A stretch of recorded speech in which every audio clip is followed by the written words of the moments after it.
Welcome back to r/Neighbors from Hell, where people share stories about their crazy neighbors. And if you are new to my channel, please don't forget to subscribe to join our amazing community. And without any further ado, let's dive right into the stories. And the first one is titled, "Oh, you want me to park in my driveway and block everyone? You got it, neighbor," with photos. Tuesday we had a snowstorm in my province, yay Canada, and we received 20 to 25 centimeters of snow, approximately 0.8 foot of snow. The snow is not the problem though. The problem is the snow removal. The neighbors has a crappy contract with a crappy company who blew the snow in front on their driveway. I live in a 5-apartment complex. Behind the complex is a 3-spot parking for the other residents. My boyfriend and I both have a spot to park, which is a 2-car long vertical parking besides the complex. We share that big driveway with the neighbors on our left, with a gap in between for the cars parked behind to get in or to get out. And guys, here you can see a picture of the situation.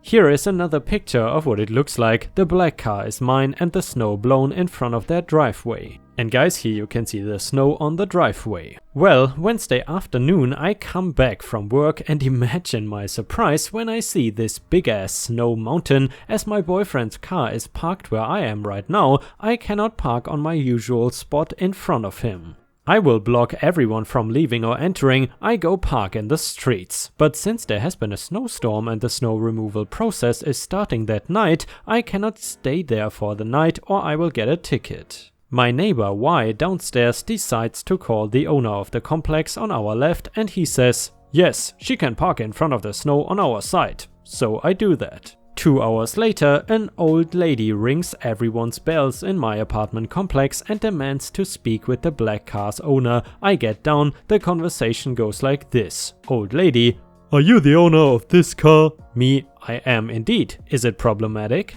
Old lady: "It is. This is my parking spot. My daughter comes regularly to visit me and I need this spot. This is my spot. You have no right to park over there." Mind you, there's no one parked there. Only her husband has a car and his spot is behind the complex. Her daughter will not visit tonight nor tomorrow morning nor in the next week since no one can come visit anyone anymore. The pandemic rules are pretty strict where I am. Me: "I'm sorry ma'am, the owner of your complex said it was okay." OL: "I'm so tired of fighting with everyone. I always fight with everyone. This is not your spot, kid." I am trying to explain how I will block the passage if I park in my driveway. I keep asking her to look at the snow. It blocks anyone entering or exiting if I take my usual spot. Old lady: "I don't care. I do not care. You take that car and park in your own driveway." "But I will block the pass." Old lady: "I don't care. You park in your driveway or go in the streets. This is your problem." "I will not get a ticket when your owner said it was."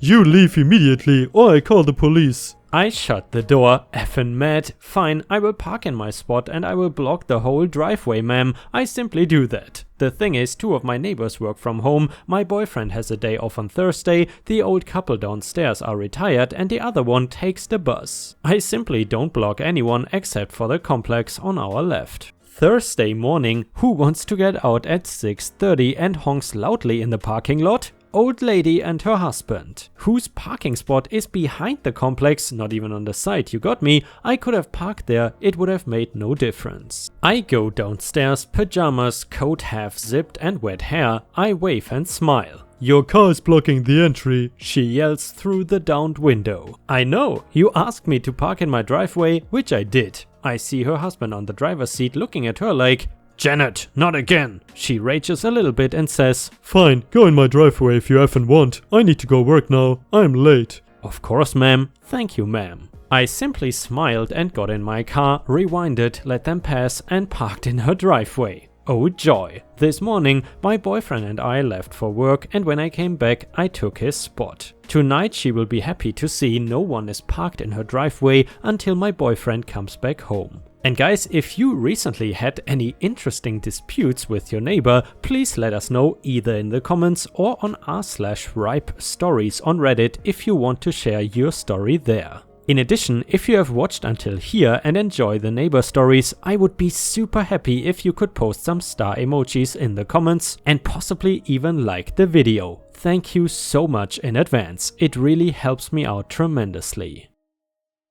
And the next one is entitled Neighbor Steals My Packages. So I had moved into my first apartment from share house living. EB in this story is a woman in her 30s with 3 kids and a revolving boyfriend. Pretty sure I never met the same guy twice. Our first interaction was her ranting about how some a-hole, spoiler alert it was me, but to be fair it was my freaking garage, was making her move all of her kids' things out of her storage unit. She had apparently had an agreement / bullied / guilted the previous tenant into letting her have the space for the last 3 years, but now some prissy little skinny girl, she had seen my girlfriend moving some of my stuff into the apartment, had taken over and was forcing her out. I just kept my big mouth shut, nodded along and offered to help her move her precious hoard. I had to suppress a chuckle when she informed me that it was all going to the other vacant parking spot for the remaining unrented apartment. Sorry to kick the can down the road number 12. Anyway, I am carrying a second box that has no less than 8 DVD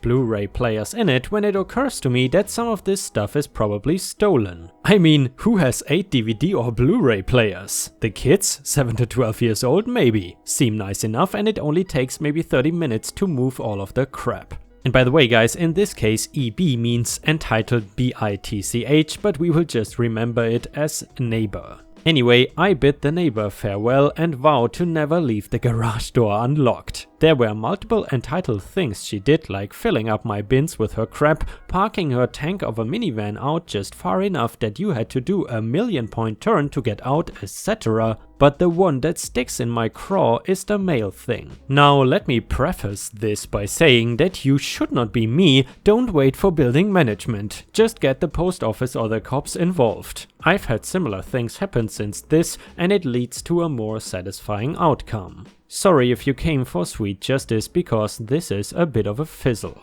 Over the time I lived there, EB/EB kids would occasionally steal my packages. I knew something had been delivered because I always opted for an emailed confirmation when the delivery service offered one. I contacted management for the first time and got some stills of EB leaving the mail room with lots of packages. Management said it was likely an accident as she was always getting packages herself, mine would just be added to the pile. I'm sure she did it for other people too, the stuff I ordered was never really valuable, secondhand books, t-shirts in a size that didn't fit anyone in her apartment, etc. I always got my stuff back either from her apartment or I would find it back in the mailroom, opened and resealed. I assume other residents either forgot about their packages or assumed it was never delivered. It was a minor annoyance and she did get several warnings, but her excuses must have been enough for management. They were not on site to call it an accident. I suspect now that the camera in the mail room was a fake or a dud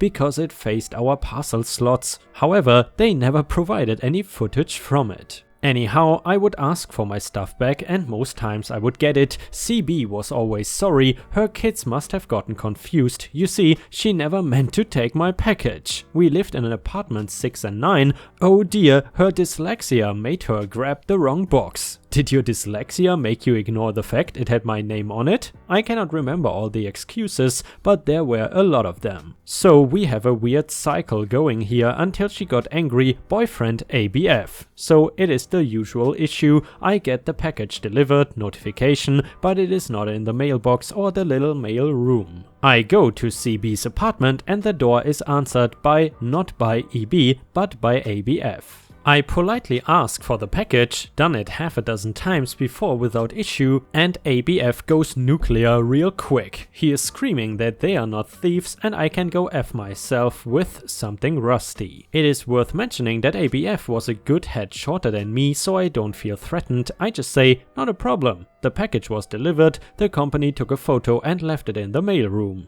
I will just have the management company check the cameras and let the police know who to come looking for. ABF slams the door in my face and I go make that call. The package miraculously appears back in the mailroom, slightly opened but otherwise complete. I still put in the complaint, and this time I kept complaining. Management company is not happy, but after I speak to other residents and they complain too, they finally upgrade the mail room to have secure parcel boxes. No more thefts were reported. I moved out a few months later into a place with my girlfriend. And the last one is titled, Be a Racist and Lie on Your Neighbors. Welcome to Eviction, Population U. Anyone who has seen my posts know I used to work in the private security field, not mall cops but highly trained and skilled and armed security. We worked residential buildings and complexes that were very high-end, like $200,000 cars in the parking garages high-end. Now places like this are Karen Central. Imagine apartments full of Karens and entitled teenagers. Now the company owner was awesome though. A cop as his regular job, he understood what we faced. His advice was to be nice but put the hammer down if you have to and don't take their crap. Also, that if we didn't get 2 complaints a month about us for worthless crap, that we were not engaging the residents enough. So this is important to the revenge. Each supervisor had 10 to 15 properties under their control. Regular officers patrolled them, but we were in charge of helping with evictions, attending town halls on security issues, deciding how an officer patrols or updating what areas are being a problem or needing checked. I had 12. Now, in this one apartment complex we had a couple always calling us. We have an emergency line open from 6 PM to 6 AM. When we get there, they cry about their upstairs neighbor. It was a list of things they just changed: stomping, music, talking, cooking smells, their dog going number 1 on the balcony, and it dripping into theirs. Valid complaints if we found evidence, and we never did. When they saw that we were starting to ask questions if they were real, they changed tactics and went racist. The couple above them were a sweet and wonderful middle-aged Asian couple. Husband was an immigrant, but the wife was a born and raised American. These racist cretins had only talked to the husband, so they assumed, as all racists do, that they were both immigrants. So this white sheet wearing couple started making comments like, "Those Asians," and "They are in America, why can't they cook American food?" and "I'm afraid to be in the parking garage when one of them is driving in it." While it angered me, those comments alone were not enough for an eviction. The only thing I could do was have my officers put exact phrasing in the report. I did ask the property manager about the comments, and she said if they didn't say them to the residents and the residents didn't complain, there was not much she could do. So I tried to think of some way to get them evicted. Not only were they lying to get a couple evicted, but were calling in false things and wasting the officer's time to respond. And they didn't call just every once in a while, they called sometimes twice in on one night, usually 5 to 8 times a week. So a month later the opportunity was handed to me. The Asian couple called me during the day and informed me they were going out of the country to China for 2 weeks and no one would be in their apartment. They told me this just in case the other couples start complaining, I would know they were lying. And asked to check their door once a night to make sure it was locked and not broken into. I informed the Asian couple to not tell their neighbor, none of them, that they were leaving, and besides myself only tell the property manager. We had a patrol meeting that night. Officers didn't work one specific region, so I told them all my plan. I wanted them to respond each time they call and write down exactly what they said happened and also any racial terms, no matter how minor. Also, mark the report urgent and send it out. We had an online system for all business, email, schedules, report submitting, you get the idea. So away we go. During those 14 days they complained 18 times, everything was documented and I took it to the manager. She looked it over and said, let's evict them. Side note, the client gets charged more for emergency response than they do for regular patrols, meaning their lies were costing more. So there was no HOA because they were rentals. In this situation myself, the property manager and the tenants sit down at a table. The charges for eviction were read. If the eviction was security related, then I say what violations have been broken, etc., not opinions, just facts based on the reports which the tenants get a copy of. Then the tenants have a right to speak and ask questions. The property manager then decides what happens next. Do they stay or do they go? So they were sent a formal letter stating that they were facing eviction and had 10 days to set up a meeting. If not, the eviction will be processed. So they set one up. I get there and the a-hole couple and the manager are already present. The wife immediately digs into me because I was armed. Uniforms for those situations are a dress shirt, slacks, tie and one weapon and one magazine. I just politely informed her that it was my uniform and not her call to make. She tried to say she felt uncomfortable and wanted to reschedule, but the manager said this happens now or I will evict you. So they agreed to continue. Now, for legal reasons, these sessions were recorded by video. That way the tenant cannot lie in eviction court or sue. In front of me were all 18 reports and went over each one, time, date, who called, apartment number, etc. I also read out each line telling them to tell me what they feel is false and what is true. The only thing they said is that the racial terms were not true. At the end of each report I basically said the report is accurate in the fact that tenants in apartment XYZ were playing their music too loud, but you are claiming the comments about their race are false? I got a yes answer every time. About the 7th one, I think, the wife caught on. She started complaining that I was dragging it out. I just smiled politely and reminded her that this was my time, and she ample the opportunity to object and ask me questions, but only after I was done, and then went through the rest and let them build a defense. Then, after I was done getting them to admit to their lies, I informed them that tenants in said apartment were actually out of the country at the time of those 18 reports and that the tenants provided proof that they were gone, and my officers checked the apartment one time a night and confirmed it was empty. Then I smiled pleasantly and ended my part, but the look on their face was a mix of anger and fear. They did not have a defense, basically saying myself and the manager were choosing immigrants over Americans. And oh, did I mention the manager is an immigrant? That went over like a hand grenade in a collection plate. Once they said that she stopped it and told them she was, that made matters worse because they said she was just taking up for her own kind. During this I am calm and collected. Inside my mind I am thinking, oh damn. After a few more racial remarks, the manager just stopped them and said guilty, and she would process the eviction paperwork with the courts in the morning. Long story short, they were given 14 days. From what I heard, the judge gave them 30 until they called him a racial name. I was able to call the nice Asian couple and let them know that it was over and they didn't have to worry because we would no longer respond to calls about their apartment for the next 14 days until eviction came through and the bad tenants left. But they were welcome to call anytime if they need help or have an issue. Security officers want to help so bad but are limited by either laws, property management rule or both, so it is nice to do some good. And guys, I am pretty happy that in the end the a-hole neighbors definitely got what they deserved. And I'm also pretty happy that I just finished the recording in time because now the monsoon rain is apparently starting. I am curious when I move to Bangkok next month how the rain is gonna be. I hope it is not gonna be too bad. This is one of the problems when you do a lot of YouTube content like me. If you live in an apartment where the rain is incredibly loud, then you are really limited in terms of when you can record and when you cannot.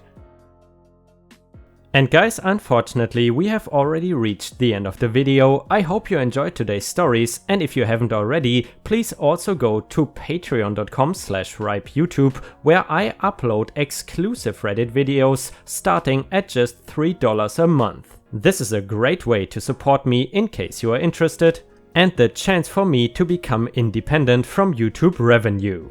Thank you so much for watching. Please don't forget to subscribe and like the video, and I hope to see you again tomorrow.